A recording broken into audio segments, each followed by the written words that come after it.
டேய் வாடா டீ குடிக்க போலாம். வணக்கம் மாலதி. வணக்கம் நிதிஷ். யாரா மாலதி? யாரா நிதிஷ்?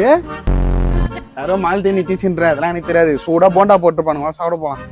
இதைத்தான் நீங்க உள்நோக்கி பார்க்க வேண்டும் மிஸ்டர் யோகேஷ். நேற்று இதே அளவில் 5 மணி நேரத்தில் போண்டா போடுவேன் என்று அவர் ஆக்கப்பூர்வமாக கூறினார். ஆனால் 6 மணி அளவில் தான் போண்டா போடுவேன் என்று மாஸ்டர் உறுதியாக இருந்திருக்கிறார். டேய் ஏன் நீ போய் போண்டா போடு? நான் என்ன போண்டா பண்ணோம்? போண்டா சாப்பிட தானே. இதைத்தான் நான் சொல்றேன், புரியுதா? வண்டி கொஞ்சம் கூட வெளியே போனோம். இதே போலதான் மகாராஷ்டிராவில் ஒரு நிகழ்வு நடந்தது.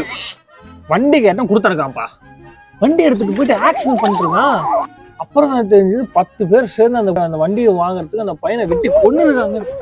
என்ன மாலதி, என்ன நிதிஷ்? டேய் வண்டி கூட தர வேணாம். யார் அந்த மாலதி நிதிஷ்? அரசாங்கமே இப்போதுதான் வெகு சீராக நடந்து கொண்டிருக்கிறது. அதனால தான் காவலர்களும் மிகவும் நன்றாக வேலை செய்து கொண்டிருக்கிறாங்க மாலதி. அப்ப அவன் வேலை செய்ய மாட்டானா? அவனுக்கு ஒண்ணு இல்லையா? இருக்கணும்பா.